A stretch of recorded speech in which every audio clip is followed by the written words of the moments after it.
السلام عليكم ورحمة الله وبركاته. السلام على من اتبع الهدى. اللهم صل على سيدنا محمد وعلى آله وصحبه وسلم. حبايبي انا طالعه لكم النهارده عشان اقول لكم ان احنا يعني مش عارفه اقول ايه. احنا هنمشي من على اليوتيوب، بس مش هنمشي من حبايبنا. هنبقوا هناك على الانستجرام، هنبقى على الفيس، هروح لكم على السناب، هنروح على التوك توك، في اي منصه ان شاء الله تلاقوني. وحبايبي هو يا جماعه احنا يعني مش موضوع هنمشي من على اليوتيوب. احنا عندنا زي ما انتوا عارفين احنا عندنا مشكله في اليوتيوب، والمشكله مع اليوتيوب وانت عارف اليوتيوب التعامل معاه كمبيوتر وبيرد ردود عشوائيه او ردود مش واضحه، فاحنا مش عارفين لحد دلوقتي نوصل للمشكله في ايه، والمشكله كل يوم بتسوء. احنا مش عارفين، لسه مش قادرين نوصل للمشكله بالظبط، ومش قادرين نتواصل مع دعم اليوتيوب البشري. هو كله طبعا ريبوت، فما بيديكيش فرصة للنقاش. فمؤقتا لحد ان شاء الله ما المشكلة تتحل، ولما تتحل ان شاء الله هنعرفكم، واكيد هتعرفوا. هنبقى موجودين على وسائل التواصل التانية زي الفيسبوك، الانستجرام، السناب، التيك توك.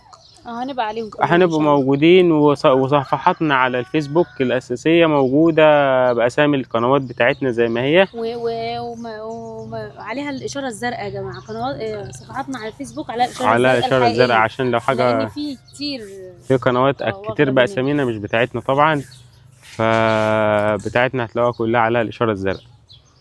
وإن شاء الله ربنا ييسر قريب وتتحل مشكلة اليوتيوب ونرجع لكم تاني على بدعوة اليوتيوب. حبايبي، دعوة حلوة بظهر الغيب إن شاء الله يترد لنا الغيب، يترد لنا ضلتنا.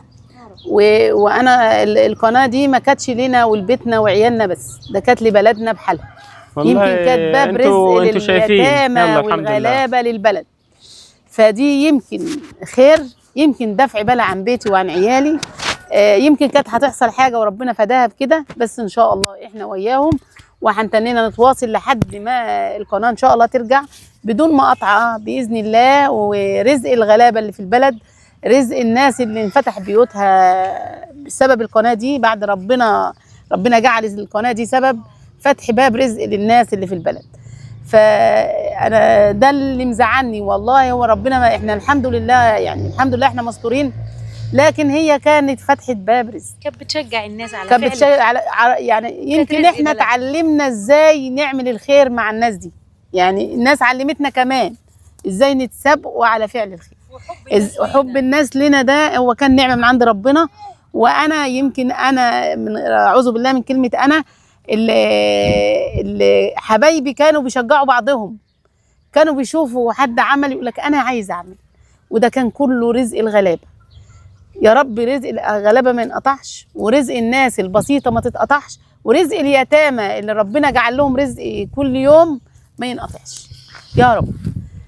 واحنا رزقنا احنا راخرين ما يتقطعش. هو لو احنا ملناش نصيب على اليوتيوب، او ان شاء الله مؤجل لوقت معلوم، يعني ان شاء الله يوم، فاحنا هنبقى على الفيس، على الانستجرام، على التوك توك، على السناب. هروح لحبايبي على السناب، لانه بيقولوا لي تعالي لنا على السناب يا حاجه، هاجي لكم على السناب، هطلع لكم في المنام زي ما طلعت لكم قبل كده.